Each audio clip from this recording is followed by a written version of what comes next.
بسم اللہ الرحمن الرحیم۔ السلام علیکم دوستو، کیسے ہیں آپ سب؟ امید ہے آپ سب خیریت سے ہوں گے، خوش باش ہوں گے۔ ایم افا کریشن چینل پہ ایک نئی ویڈیو کے ساتھ میں حاضر ہوں۔ جیسا کہ آپ جانتے ہیں کہ رمضان کریم کی آمد ہے، یہ برکتوں والا مہینہ ہے اور اس مہینے میں رحمتوں کا نزول ہوتا ہے، اور اس مہینے کی خاص فضیلت یہ ہے کہ اس مہینے کو اللہ تعالیٰ نے اپنے آپ سے منسوب کیا ہے اور اسی مہینے میں قرآن پاک کا نزول ہوا ہے۔ اس لیے اس بارے میں کہا گیا ہے کہ حضرت عبداللہ بن عباس سے روایت ہے کہ انہوں نے حضور پاک صلی اللہ علیہ وآلہ وسلم کو یہ ارشاد فرماتے سنا تھا کہ جنت کو رمضان المبارک کے لیے خوشبوؤں کی دھونی دی جاتی ہے اور شروع سال سے آخر تک اسے آراستہ کیا جاتا ہے۔ جب رمضان کی پہلی رات ہوتی ہے تو عرش کے نیچے سے ایک ہوا چلتی ہے جس کا نام مشیرہ ہے۔ اس کے جھونکوں سے جنت کے درختوں کے پتے اور دروازوں کے حلقے بجنے لگتے ہیں۔ جنت کے دروازے حضور پاک صلی اللہ علیہ وآلہ وسلم کی امت کے لیے کھول دیے جاتے ہیں اور جہنم کے تمام دروازے بند کر دیے جاتے ہیں، اور جبرائیل علیہ السلام کو حکم ہوتا ہے کہ سرکش جنوں کو قید کر کے گلے میں توق ڈال کے دریا میں پھینک دو تاکہ امت محمدی صلی اللہ علیہ وآلہ وسلم کے روزوں کو خراب نہ کریں۔ اس بات سے ہمیں اس چیز کی فضیلت کا اندازہ ہوتا ہے کہ رمضان المبارک کی کیا فضیلت ہے۔ شیاطین کو بند کر لیا جاتا ہے، جنوں کو بھی بند کر لیا جاتا ہے تاکہ وہ مسلمانوں کو پریشان نہ کرے اور مسلمانوں کی عبادات میں خلل نہ ہو۔ اس کے بارے میں حضور پاک صلی اللہ علیہ وآلہ وسلم نے فرمایا تھا کہ اللہ تعالیٰ ایک منادی کرنے والے کو حکم دیتے ہیں کہ 3 مرتبہ یہ آواز دے، ہے کوئی مانگنے والا جس کو میں عطا کروں؟ ہے کوئی توبہ کرنے والا جس کی میں توبہ قبول کروں؟ ہے کوئی مغفرت چاہنے والا جس کی میں مغفرت کروں؟ اس کے بارے میں حضور پاک صلی اللہ علیہ وسلم نے اس کی اہمیت کو بیان کرتے ہوئے کہا ہے کہ اگر میرے لوگوں کو پتہ ہوتا کہ اس کی کیا اہمیت ہے تو میری امت کے لوگ کہتے ہیں کہ 1 مہینہ نہیں پورا سال ہی رمضان رہتا۔ اس کے علاوہ حضور پاک صلی اللہ علیہ وآلہ وسلم کی ایک اور حدیث مبارکہ ہے کہ جب رمضان المبارک آتا ہے تو رحمت کے دروازے کھول دیے جاتے ہیں اور جہنم کے دروازے بند کر دیے جاتے ہیں اور شیاطین کو جکڑ لیا جاتا ہے۔ اس طرح شیاطین جو ہے وہ عام مسلمانوں کو تنگ نہیں کر سکتے اور ان کی عبادت میں کوئی خلل نہیں ہوتا، کوئی پریشانی نہیں ہوتی، اور ان کو ان کے سارے وسوسے اور سب کچھ ختم ہو جاتا ہے اور وہ کامیاب نہیں ہو سکتے کیونکہ وہ جکڑ لیے جاتے ہیں۔ اس طرح روزہ دار کی تو بہت زیادہ اہمیت ہے۔ اس بارے میں ہم بات کرتے ہیں کہ ایون جو روزہ افطار کرواتا ہے اس کو بھی اتنا ہی ثواب ملتا ہے جتنا روزہ دار کو۔ اے لوگوں جو ایمان لائے ہو، تم پر روزے فرض کر دیے گئے ہیں جس طرح تم سے پہلے انبیاء اور پیروں پر فرض کیے گئے تھے۔ اس سے توقع ہوتی ہے کہ کتنی اہمیت ہے اس روزے کی، مطلب جس طرح پہلے بھی نبیوں پر فرض کیے گئے ہیں اور ابھی بھی فرض کیے ہیں، لیکن فرق یہ ہے کہ سحری کیا ہے صرف۔ اب نیا چاند دیکھنے کی آپ نے دعا کیا کرنی ہے کہ حضرت طلحہ بن عبید رضی اللہ تعالیٰ عنہ فرماتے ہیں کہ جب رسول اللہ صلی اللہ علیہ وآلہ وسلم چاند دیکھتے تو یہ دعا پڑھتے تھے: اللہم اہلہ علینا بالیمن والایمان والسلامت والاسلام ربی وربک اللہ۔ اے اللہ اس چاند کو ہم پر برکت، ایمان، سلامتی اور اسلام کے ساتھ طلوع فرما۔ اے چاند میرا اور تیرا پروردگار اللہ ہے۔ جب بھی رمضان کا چاند دیکھے تو کوشش کریں یہ دعا پڑھے تو پورا سال خیر و برکت اور عافیت رہتی ہے۔ اس کے علاوہ دعا کی قبولیت کا بھی اللہ تعالیٰ نے کہا ہے کہ رمضان المبارک میں آپ کی کوئی دعا رد نہیں جاتی کیونکہ شیاطین جکڑ لیے جاتے ہیں، اور جو انسان عبادت کرتے ہیں وہ اللہ تعالیٰ کے قریب ہوتے ہیں بہت زیادہ۔ حضرت علی علیہ السلام نے حضرت علی رضی اللہ تعالیٰ عنہ سے روایت ہے کہ جب رمضان شریف کی پہلی رات ہوئی تو سرکار دو عالم صلی اللہ علیہ وآلہ وسلم لوگوں سے خطاب کرنے کے لیے کھڑے ہوئے اور اللہ کی حمد و ثنا بیان کر کے ارشاد فرمایا: اے لوگو، تمہاری طرف سے تمہارے دشمن جنات کے لیے خداوند کریم کافی ہے، اور اللہ تعالیٰ نے تم سے دعا قبول کرنے کا وعدہ فرمایا ہے۔ چنانچہ کلام پاک میں ارشاد ہے: ادعونی استجیب لکم، مجھ سے دعا مانگو میں تمہاری دعا قبول کروں گا۔ خوب سن لو، خداوند کریم نے ہر سرکش شیطان پر 7 فرشتے نگرانی کے لیے مقرر کر دیے۔ دیکھیں اس سے اندازہ ہو سکتا ہے کہ اللہ تعالیٰ نے تمام شیاطین کو بھی جکڑ لیا اور جنوں کو بھی جکڑ لیا، تو ہم بالکل صحیح نیت سے اور خوش و خضوع کے ساتھ عبادت کر سکتے ہیں اور اپنا ایک لمحہ بھی ضائع ہوئے بغیر ہم نیکیاں کما سکتے ہیں۔ لہٰذا اب وہ رمضان المبارک گزرنے تک ہی چھوٹنے والے ہیں، اور یہ بھی سن لو رمضان شریف کی پہلی رات سے آخر کی رات تک آسمان کے دروازے کھلے ہوئے ہیں اور اس مہینے میں دعا قبول ہوتی ہے۔ اب دیکھیں کتنی بڑی بات ہے یہ کہ ہر دعا آپ کی قبول ہوتی ہے، کوئی آپ کی ایسی نہیں ہوتی۔ ہماری زندگی میں ہزاروں خواہشیں ہوتی ہیں، ہزاروں ضرورتیں ہوتی ہیں، ہم خدا سے ہی مانگتے ہیں، خدا کے علاوہ ہمیں کوئی اور دینے والا نہیں ہے، کوئی اور داتا نہیں ہے۔ تو اس مہینے میں اپنی زندگی سنوار لیں، اپنی آخرت سنوار لیں، تو اپنی عبادت کریں، راتوں کو قیام کریں۔ جب رمضان شریف کی آخری عشرے کی پہلی رات ہوتی ہے تو حضور پاک صلی اللہ علیہ وسلم نے کہا ہے کہ عبادت شروع کر دیں اس کے بارے میں۔ اس کے علاوہ حضور پاک صلی اللہ علیہ وسلم نے فرمایا کہ میری امت پر 5 خصوصی انعام کیے گئے جو مجھ سے پہلے امتوں پر نہیں کیے گئے۔ اب حضرت ابو ہریرہ رضی اللہ تعالیٰ عنہ سے روایت ہے کہ حضرت محمد صلی اللہ علیہ وآلہ وسلم نے فرمایا کہ رمضان شریف کے متعلق میری امت کو خاص طور پر 5 چیزیں دی گئی ہیں جو پہلی امتوں کو نہیں ملی۔ ان میں سے پہلی کیا ہے کہ روزہ دار کے منہ سے جو بو آتی ہے وہ دراصل بھوک کی وجہ سے ہوتی ہے سارا دن، وہ اللہ تعالیٰ کو مشک سے بھی زیادہ پسند ہے۔ دوسری یہ ہے کہ روزہ دار کے لیے تمام فرشتے دعائیں کرتے ہیں اس کی مغفرت کے لیے، حتیٰ کہ دریا کی مچھلیاں تک اس کی مغفرت کی دعائیں کرتی ہیں اور افطار کے وقت تک کرتی رہتی ہیں، مطلب جب تک وہ روزے کی حالت میں ہوتا ہے اس کے لیے اللہ کی مخلوق اس کی مغفرت کے لیے دعا کرتی رہتی ہے۔ یہ کتنی بڑی بات ہے۔ تو تیسری اس میں کیا ہے کہ جنت ہر روز اس کے لیے سجائی جاتی ہے، پھر جو روزے دار ہوتے ہیں ہر روز اس کے لیے سجائی جاتی ہے۔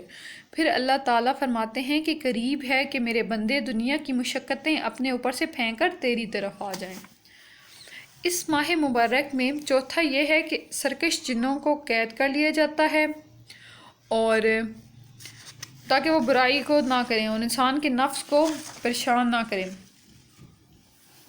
اور اس کے علاوہ کیا ہے کہ جب 5ویں اس کی بات کیا، جب ماہ رمضان کی آخری رات آتی ہے تو اس میں اللہ تعالیٰ سب کی مغفرت فرما دیتے ہیں۔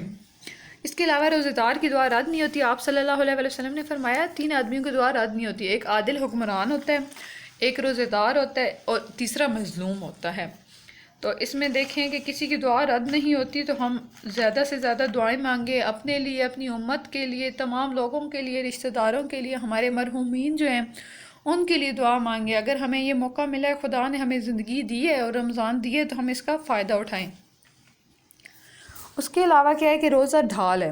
حضرت عبداللہ بن مسلمہ مالک حضرت ابو ہریرہ رضی اللہ تعالیٰ عنہ سے روایت ہے کہ انہوں نے بیان فرمایا کہ حضور پاک صلی اللہ علیہ وآلہ وسلم نے فرمایا کہ روزہ ڈھال ہے، اس لیے نہ تو بری بات کرے نہ جہالت کی بات کرے، اور اگر کوئی شخص اسے جھگڑا کرے یا گالی گلوچ کرے تو کہہ دے کہ میں روزہ دار ہوں،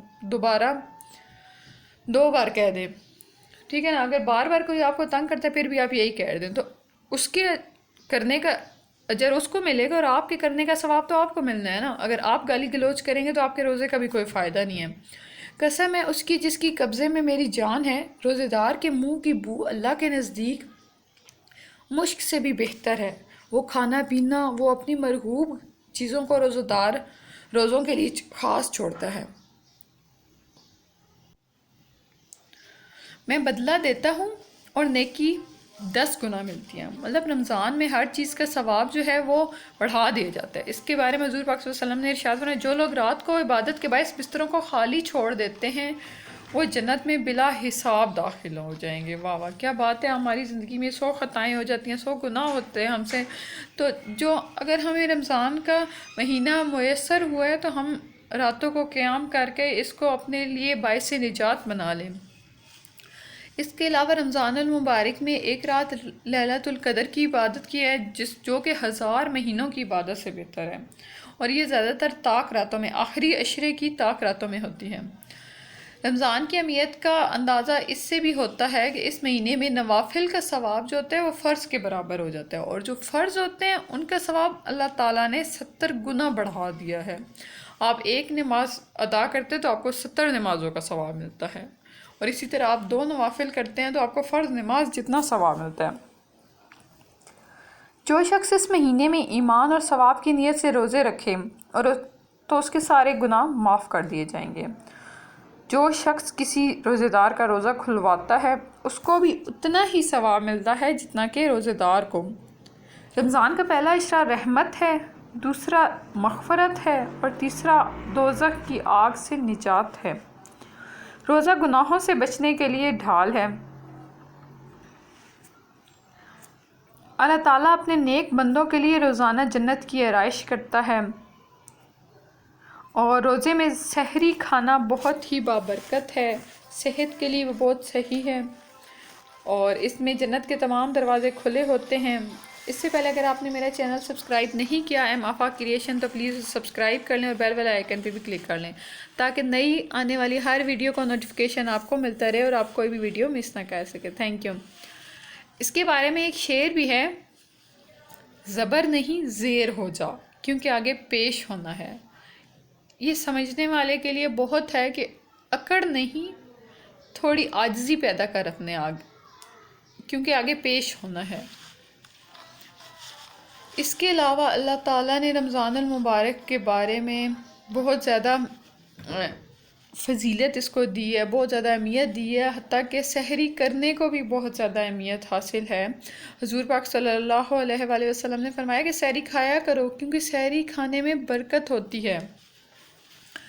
حضور پاک صلی اللہ علیہ وآلہ وسلم نے ارشاد فرمایا، ہمارے روزے اور اہل کتاب کے روزوں کے درمیان سحری کھانے کا فرق ہے۔ تو صرف سحری کھانا بھی اتنا بابرکت ہے، اتنا اس میں بھی آپ کو صحت ہے اور توانائی ہے کہ روزہ تو پھر ویسے ہی برکتوں سے بھرا ہوا ہے، تو سحری بھی لازمی کریں۔ روزہ رکھنے کی نیت کیا ہے؟ وَبِصَوْمِ غَيْرِ نَوَيْتُ مِنْ شَهْرِ رمضان۔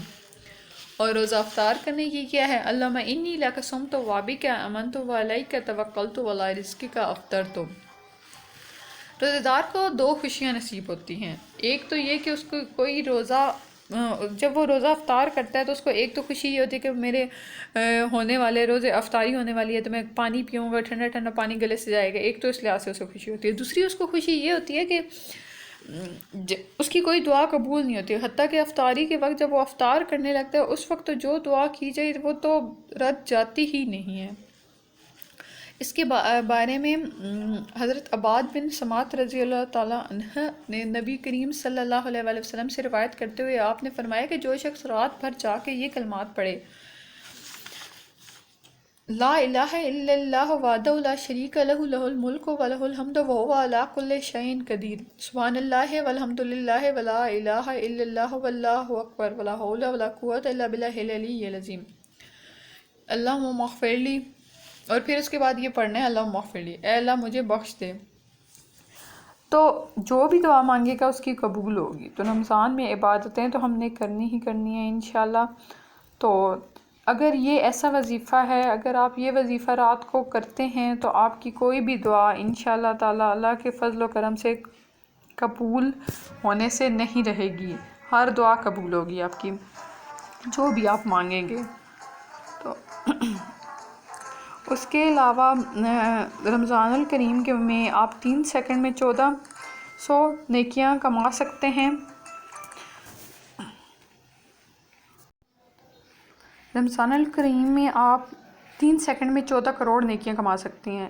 وہ کس طرح کہ لا الہ الا اللہ وحدہ لا شریک لہ احد صمد لم یلد ولم یولد ولم یکن لہ کفوا احد۔ حضور پاک صلی اللہ علیہ وآلہ وسلم نے فرمایا جو شخص یہ کلمات کہے گا اللہ تعالیٰ اس کے لیے 20 لاکھ نیکیاں لکھے گا۔ تو یہ حضور پاک صلی اللہ علیہ وآلہ وسلم نے فرمایا ہے۔ اس کے علاوہ استغفر اللہ واتوب الیہ کا ذکر بھی زیادہ سے زیادہ کریں۔ نماز کے بعد اپنی ہی جگہ پہ بیٹھے رہیں اور ذکر کریں زیادہ سے زیادہ۔ اس کے علاوہ حضرت انس رضی اللہ تعالیٰ عنہ سے مروی ہے کہ جس نے وضو سے فارغ ہونے کے بعد سورۃ انا انزلنا جو کہ سورۃ قدر ہے 1 مرتبہ پڑھی تو وہ صادقین میں داخل ہوگا، اور 2 مرتبہ پڑھی تو اس کا نام شہداء میں لکھا جائے گا، اور 3 مرتبہ پڑھی تو اس کا حشر حضرت انبیاء کرام کے ساتھ ہوگا۔ کتنی بات ہے، اتنی چھوٹی چھوٹی باتوں سے ہم اتنی زیادہ نیکیاں کما سکتے ہیں، ہمیں علم ہی نہیں ہوتا کہ ایک بار پڑھنے سے کیا کچھ ہو سکتا ہے، ہماری زندگی سنور سکتی ہے۔ رمضان المبارک میں سحری کے لیے تو ہم سب نے اٹھنا ہی ہوتا ہے، تو کوشش کریں کہ تھوڑا سا ٹائم پہلے اٹھ جائیں، تو آپ تہجد کو بھی پڑھ لیں، اور اس کا تو ثواب بہت ہی زیادہ ہے۔ 2 رکعت نفل توبہ کے پڑھیں، اور اس کے بعد 40 مرتبہ یا 121 مرتبہ یا 313 مرتبہ، جتنا آپ کے لیے کمفرٹیبل ہو اتنا آپ درود شریف پڑھیں۔ پھر یہ دعا مانگیں، اللہم انی ظلمت نفسی فاغفر لی، اور یہ تصور کرنا کہ میں دنیا کے سب سے بڑا گناہ گار ہوں، اور میں اللہ کے سامنے، ہم نے تصور کرنا ہے کہ میں سب سے بڑا گناہ گار ہوں، اللہ تعالیٰ کے سامنے بیٹھا ہوں گناہ گار بن کر، اپنے تن من دھن سے اللہ سے مانگتا ہوں، صرف اسی سے مانگتا ہوں، توجہ سے مانگنا ہے، دھیان سے مانگنا ہے، دل سے مانگنا ہے، اپنے گناہوں پر نادم ہونا ہے، اپنے گناہ بخشوانے ہیں، دنیا کی کوئی مشکل ہو، ہمیں جو بھی مسئلہ ہو، جو بھی پریشانی ہو، ہم نے اس کا تصور کرنا ہے، تو انشاءاللہ تعالیٰ یہ سب کچھ ہو جائے گا۔ ہمارے چینل کو ضرور سبسکرائب کریں، ویڈیو پسند آئے تو شیئر کرنا اور لائک کرنا۔ تھینکس فار واچنگ، اللہ حافظ۔